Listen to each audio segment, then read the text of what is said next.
Hello बच्चों, मैं M लाल Pataliputra super 30 की तरफ से आप लोगों को एक शुभकामना संदेश देने आया हूं।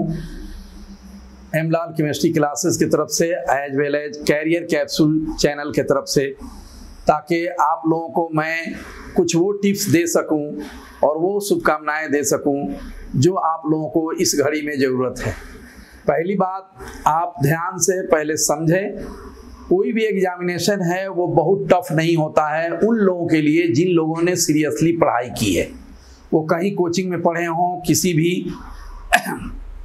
सुपर 30 में पढ़े हों या कहीं कोचिंग में पढ़े हों, वो अगर सीरियसली 7-8 घंटा अपना स्टडी पर दिया है तो वो एक पूरे सिलेबस को, जो जेईई मेंस का सिलेबस है, उसको प्रॉपर एक बार वो जरूर गुजरे होंगे।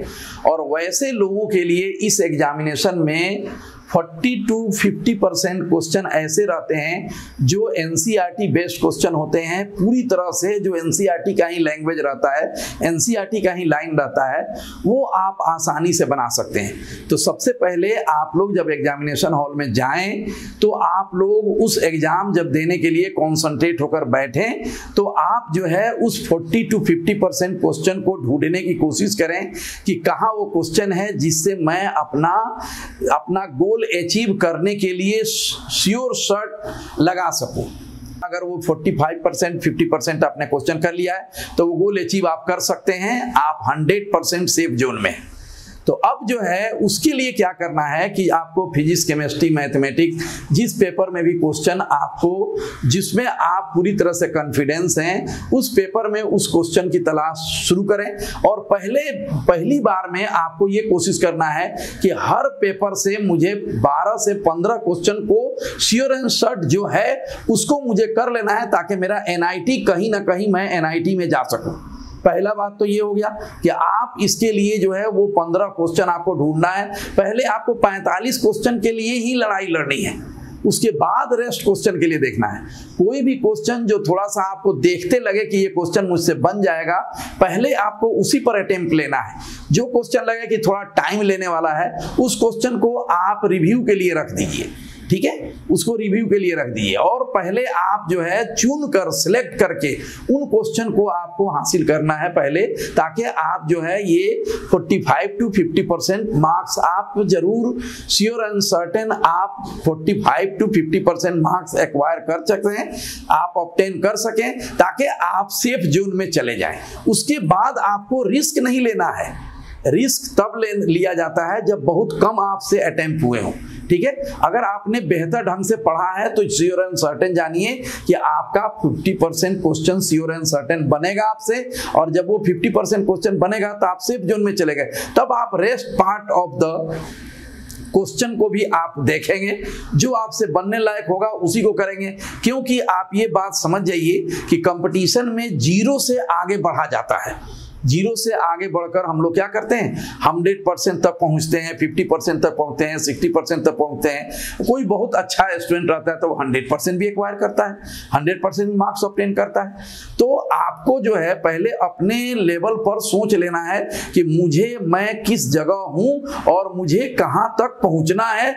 उतना क्वेश्चन आपको श्योर एंड सर्टेन पहले से आप एम बनाकर जाइए कि मुझे 50% क्वेश्चन जो अच्छे क्वेश्चन है, जो मैं जानता हूं, उस तरह के क्वेश्चन पर मैं अटेम्प्ट लूं और उस क्वेश्चन को मैं पहले कर लूं। जो रेस्ट क्वेश्चन है उसमें आपको दिमाग लगाना है कि ऐसा आप देखेंगे कि अगर वो केमिस्ट्री है तो आप देखेंगे कि 1-2 क्वेश्चन, अगर आप किताब को पूरी तरह से थॉरो पढ़े हैं, अगर बुक्स को पूरी तरह से आपने पढ़ा है, एनसीईआरटी पढ़ा है, तो आपके दिमाग में कम से कम उस 4 चॉइस में 1-2 चॉइस ऐसे होंगे जो पूरी तरह से आउट लगेंगे कि वो टॉपिक से वो कोरिलेटेड चॉइस नहीं है।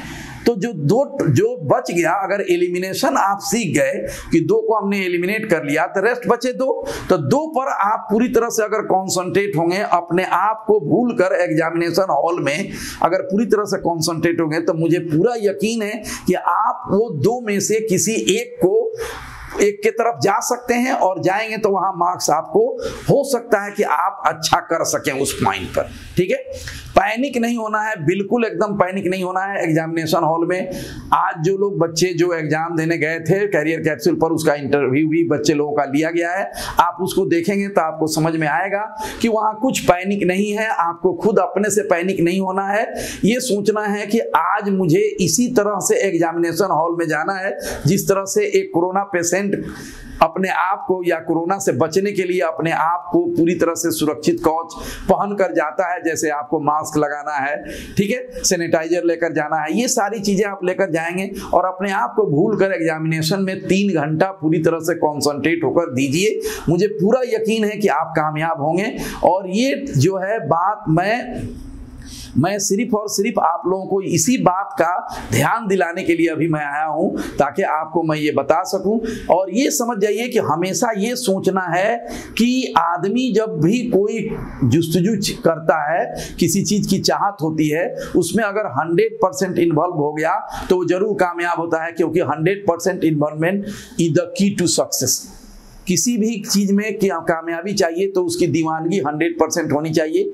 और आदमी हमेशा जो है अपनी जुस्तजू के चाहत में जो काम करता है, अगर वो पढ़ाई के लिए भी उसी जुस्तजू के साथ लगा है तो वो कामयाब जरूर होगा। क्योंकि ये एक शायर का कहना है कि कदम चूम लेती है खुद बढ़ के मंजिल, मुसाफिर अगर अपना हिम्मत न हारे। वो 3 घंटा आप कॉन्सेंट्रेट होकर एग्जामिनेशन को दीजिए और 100% मार्क्स ऑब्टेन करके जो आपने सही किया है उसमें 100% लाने की कोशिश कीजिए। ये कभी भी ऐसी गलती से, भूल से भी ऐसा नहीं करेंगे कि जो क्वेश्चन आपको नहीं आ रहा हो उस पर अटेम्प्ट करके या उसमें अपने माइंड को उलझा कर अपने ब्रेन को पैनिक बना लीजिए, ताकि आप जो है दूसरे क्वेश्चन पर अटेम्प्ट करने में बहुत ईजी फील नहीं कर पाए। ऐसा कभी भी नहीं करना है।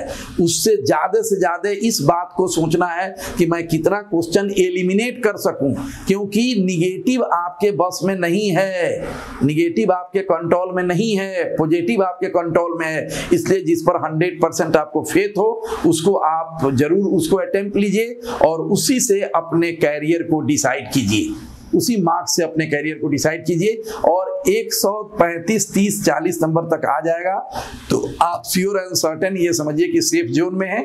उतना आप कर लेंगे तो एनआईटी के लिए जब पक्का हो जाएगा तो आपको एक जो है एक्स्ट्रा एनर्जी मिलेगी जो आप एडवांस में लगा सकेंगे। तो जेईई मेंस के लिए इन्हीं बातों के साथ मैं अपना लेक्चर खत्म करता हूं। आप जरूर जो है सही ढंग से लग कर इस गोल को अचीव कीजिए। और इस गोल को अचीव करने में हम सबकी दुआएं, हमारे टीम की दुआएं आपके साथ हैं, मेरी दुआएं आपके साथ हैं। और मैं तो हमेशा ये बच्चों को कहता हूं कि अगर आपके किस्मत में कोई कमी रह गई हो तो ईश्वर हमारे किस्मत से भी उस किस्मत को पूरा कर दे।